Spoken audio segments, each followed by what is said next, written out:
तो हमें गाय के लिए, देश के लिए और धर्म के लिए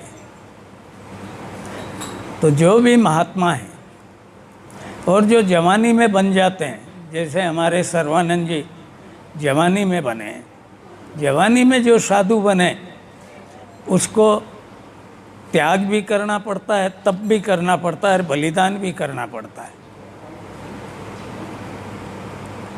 बहुत से मेरे को बोलते हैं कि वो आश्रम बहुत बड़ा बना दिया, बनाएंगे, क्योंकि मेरे गुरु महाराज के वो गुरु महाराज हैं, वो बलवंत गिरी जी के नाम से आश्रम बनाए, तो वो तो बड़े थे, वो बहुत बड़े थे, इसलिए उनका आश्रम तो बड़ा होना चाहिए, इसलिए अपना आप ही बन गया।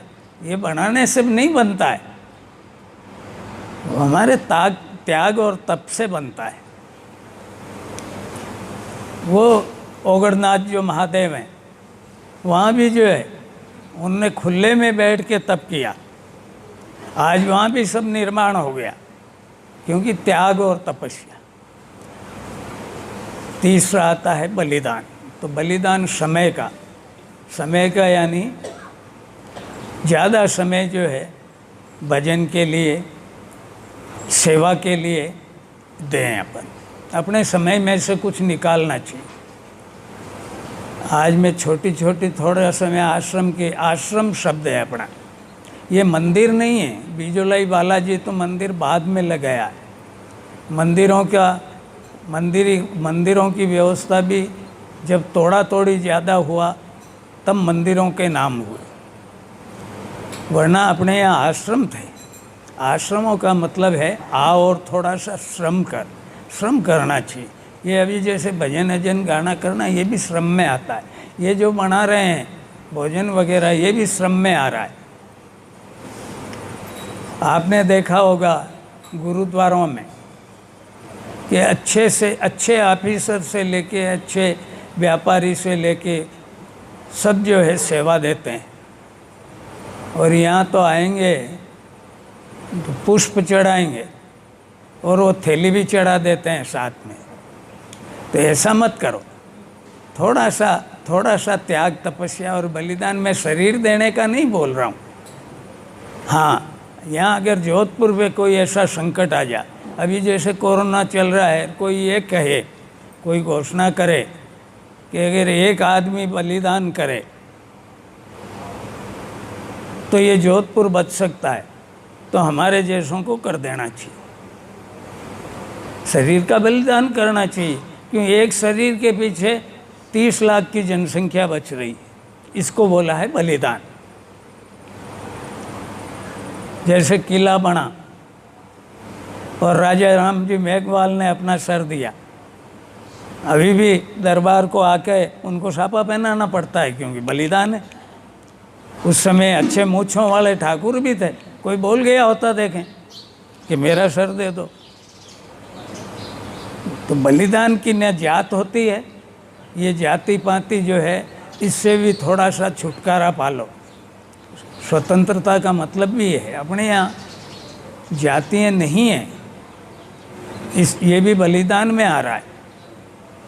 जातियाँ नहीं हैं, वर्ण है। वर्ण का मतलब है क्लास। आजकल आपकी अंग्रेजी में क्लास, फर्स्ट, सेकंड, थर्ड और फोर्थ, और बोलते हो कर्मचारियों में हो रहा है। तो अपने में भी देखो, जो बुद्धिजीवी है वो बुद्धिमान है, वो ब्राह्मण है। जात में पैदा होने से भी ब्राह्मण नहीं होगा। ब्राह्मण है और अगर खाता पीता है तो वो तो राक्षस है, वो ब्राह्मण नहीं है। 3 समय संध्या नहीं करे तो 2 समय तो करे कम से कम, तो ब्राह्मण है।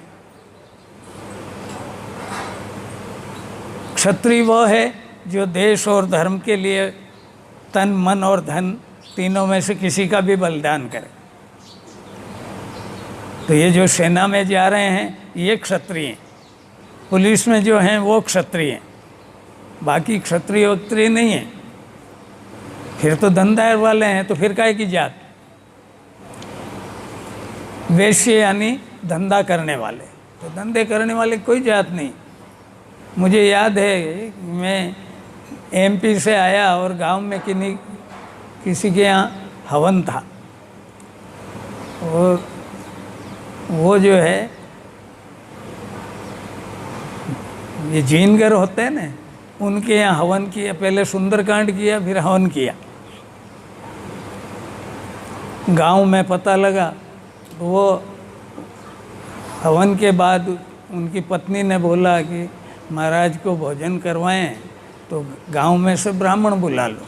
तो मेरे यहाँ अभी भी बोरुंदे में एक आध अब थोड़ा हुआ है, अभी बच्चों को पढ़ाया नहीं, वहाँ कोई शास्त्री फास्त्री था ही नहीं, शांति पाठ भी पूरा नहीं आ रहा था, शांति पाठ करना भी नहीं आ रहा है।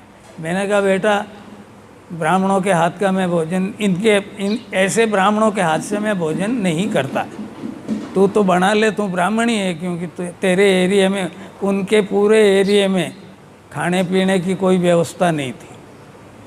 उस एरिया के बाहर एक कुटिया बना रखी थी उनके मेहमानों के लिए, घर में किसी प्रकार का नहीं, हनुमान जी का मंदिर बना हुआ। तो मैंने तू ही बना ले, मैं खा लूँगा। मैं जैसे ही भोजन करके गांव में पहुंचा तो मैं वहाँ जाते ही ठाकुर सब खमखमाए हुए बैठे थे कि जीनगरों के यहाँ भोजन कर लिया। मैं तो आज से जीनगर, अगर ऐसा ही भोजन करने से ही कोई बदल जावे जाती तो मैं आज से जीनगर ही अच्छा हूँ। तो कोई ब्राह्मण है और उसने जूते की दुकान कर रखी है, उसको क्या बोलेंगे? शूज वाले बोल दोगे आप, तो शूज वाले कौन होते हैं? होते तो जीनगर ही हैं। तो ठाकुर साहब के यहाँ, पंडित जी के यहाँ जीनगर की जूतों की दुकान है, तो वो ठाकुर कैसे हो गए? वो ब्राह्मण कैसे हो गए? जो धंधा कर रहा है, धंधे से जातियाँ बनी, तो धंधे वालों का मामला अलग है। कुल मिला के कहने का मेरा मतलब ये है कि थोड़ा सा आश्रमों में आवें तो अनुशासन रखें। आज किसी ने सलाह दी कि बाहर जूते का स्टैंड बना दें, वास्तव में जूते गेट से बाहर होने चाहिए। मेरे पिता तो पैदल उनके गुरु के यहाँ आते थे, यहाँ से जोधपुर से बोरुंदा 100 किलोमीटर पड़ता है, आज भी 100 किलोमीटर वो पैदल आते थे कि गुरु को क्या बताएं कि घोड़ी है हमारे यहाँ, तो हम घोड़ी पे, अगर ये फाटक नहीं हो तो इस फाटक के अंदर आ जाए मोटरसाइकिल लेके, मेरे ऊपर चढ़ा दे। ऐसा भी नहीं करना चाहिए। ये मर्यादाओं से खिलाफ कोई काम मत करो। थोड़े हिंदू बनो, अच्छे बनो, आदर्श रखो कुछ। तो जूतियाँ आप कृपया बाहर ही उतारने का अभ्यास डालो। अभी यहाँ पढ़िए, अभी भोजन करेंगे और पास में जूतियाँ पड़ी, अच्छा नहीं लगता है। अंदर जब भी देवताओं के पास जाएं, देवताओं को खिलाने की ज़रूरत नहीं है। उनके किसी के 8 हाथ हैं, माँ के 8 हाथ हैं, किसी के 4 हाथ हैं, और तुम्हारे हाथ से खिला रहे हो क्यों साहब? तुम्हारा हाथ ज़्यादा काम कर रहा है, यूँ उनका काम नहीं करता है। ये कोई अच्छी बात नहीं है। कोई प्रसाद नहीं करते हैं देवता, आप चढ़ा रहे हैं और आप ही खा रहे हैं। अभी चढ़ाएंगे, हम तो अग्नि में चढ़ाते हैं गुरु महाराज के नाम से। तो अग्नि में चढ़ाया हुआ धुएं में चढ़ा दो आपको थोड़ा सा, पर देवताओं के मुंह में देना, वहाँ गजानन जी की सूंड में लड्डू रड्डू सब घुसेड़ देते हैं। अरे उनके तो 4 हाथ और 1 सूंड है। तो थोड़ा सा विचार करो। इसलिए कह रहा हूँ कि थोड़ा स्वाध्याय, थोड़ी साधना करो। साधना का मतलब है मंत्र। सुबह गायत्री मंत्र करो, शाम को ओम नमः शिवाय करो। थोड़ी गृहस्थी अच्छी हो, बुद्धिमान बनो, थोड़ा आदर्श स्थापित करो कि हम आश्रम में आए तो ऐसा लगे कि कोई आए। और मेरी छाती पे ज़्यादा मत बैठो साहब, कृपया। मैं आपको जो है परेशान नहीं करता हूँ, मुझे आप परेशान कर रहे हो। मैं बता रहा हूँ, इस बात को सुनकर उसी में से आप अपने प्रश्नों के उत्तर निकालो, इसलिए बोल रहा हूँ। मैं जो भी ये बोल रहा हूँ, मेरे को कोई बोलना ज़्यादा नहीं आता है, पर मैं अपनी बात बता रहा हूँ। आप उसको अच्छी तरह से सुने और उसको समझें। समझ के उसके हिसाब से आप निकालेंगे तो अब तक जितना भी बोला है मैंने, उसमें से आपके प्रश्नों के उत्तर मिलेंगे। तो उनमें से ढूंढ के अब यहाँ आएंगे और मेरे पास बैठ जाएंगे तो मेरा भी समय खराब हो रहा है। मैं 12 घंटे बैठ रहा हूँ, एक रोटी खा रहा हूँ, पुखराज जी को मालूम है। एक रोटी खाऊं और 12 घंटे काम करूं, फिर भी आप लोग संतुष्ट नहीं। कोई बोले कि यूँ ठीक नहीं हुआ, तो कोई नाराज, यूँ नहीं हुआ, ये नहीं हुआ, और बाप जी हमसे नहीं बोले। अब मैं क्या हाथ जोड़ता रहूं कि तुम्हारे पाँव पड़ने लग जाऊं? भाई तुम अगर खुश रहो तो। मैं तो ये चाहता हूं सब प्रसन्नचित्त रहना चाहिए, सब खुश रहने चाहिए। कोई विशेष नहीं होता है, सेवा करेगा तो वो तो अपने आप ही विशेष हो जाता है, क्योंकि वो त्याग कर रहा है, वो तप कर रहा है। जो माला ज़्यादा फेरेगा वो अपने आप ही विशेष हो जाएगा, वो तो अंदर से ही हो जाता है। तो आशीर्वाद दिया नहीं जाता है, ज़्यादा बात करने से भी नहीं मिलता है। मेरे गुरु महाराज तो बोलते ही नहीं थे, मैं तो बोलता तो हूँ। मैं इसलिए बोल रहा हूँ कि उनने जो बताया उसको बांट रहा हूँ, और आप लोग लेना नहीं चाहते।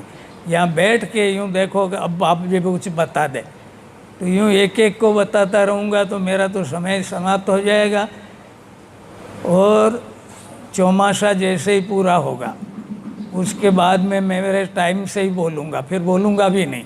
इसलिए अभी से ही बता देता हूँ आपको। देह उठनी 11 के बाद क्यों बोलूँगा, तो इसलिए मौन तो नहीं लूँगा, क्यों मैंने मौन लेके देखा। मोबाइल पे अगर बात कर रहे हैं तब भी बोलना हो गया, लिख के दे रहे हैं तब भी बोलना हो गया। मैं उसको त्याग नहीं मानता, इसलिए आरती वगैरह करूँगा, ज़रूरी बात होगी वो कर लूँगा, जो वास्तव में ही ज़रूरी हो। नहीं यूँ ही बैठे बैठे दलिया दलते रहो तो मुझे क्यों दलवा रहे हो? काम की बात होनी चाहिए। जिनको बच्चे नहीं हैं, विशेष बात बता रहा हूँ, बच्चे होने बहुत ज़रूरी है। माताओं के अगर संतान नहीं हो तो उसको बांझ बोला गया। बांझ रहना अच्छा नहीं, पुत्र होना ही चाहिए। पुत्र में पुत्री और पुत्र दोनों आते हैं, पर होना चाहिए संतान। उसके लिए ज़रूर गुरु महाराज के पास दबाइए, उससे संपर्क करें, पर दोनों को आके बात करनी पड़ती है। तो ये पता लग जाए कि शारीरिक है कि मानसिक है, कि कोई दोष युक्त है। बहुत से कारण होते हैं। कहते हैं नहीं कि मैंने इस जीवन में तो कुछ पाप नहीं किया, फिर दुख क्यों पा रहा हो? क्यों भैया, पिछले जन्म में किया होगा तो किसने देखा? अपने को मालूम नहीं है, इसलिए यूँ समझ नहीं पा रहे हैं। बाकी वास्तव में बिना पाप के दुख नहीं होता है, पाप का नाम ही दुख है। इसलिए पाप करते हैं भजन करने से। भजन का मतलब ये भी भजन होता है, मंत्र करने भी भजन है, ओम नमः शिवाय करना भजन है, राम राम करना भजन है। ये आपकी रुचि पे है। कोई भी नाम पकड़ लो, पर नाम, कलयुग केवल नाम आधारा, सुमिरी सुमिरी नर उतर ही पारा। तो अगर पार उतरना है, पार उतरने का मतलब केवल मर जाने को नहीं बोला है। इस संसार में सफलतापूर्वक हम चले जाएं। हम जैसे हैं वैसे के वैसे अच्छे, बच्चे जैसे आए हैं वैसे के वैसे हम बुढ़ापे तक रह के और जावें। जब दुनिया, जैसे बच्चा, कबीर ने तो बोला पैदा होते ही बच्चा रोता है, पर हम जावें तब हम हंसें और दुनिया रोए। ओम द्यौ शांतिरंतरिक्ष गुं शांति, पृथ्वी शांतिरापः शांतिरोषधे शांति, वनस्पते शांति, विश्वे देवा शांति, ब्रह्म शांति, सर्वगुण शांति, शांतिरेव शांति, श्यामा शांतिरेधि। ओम शांति शांति शांति। क्रोध के लिए शांति।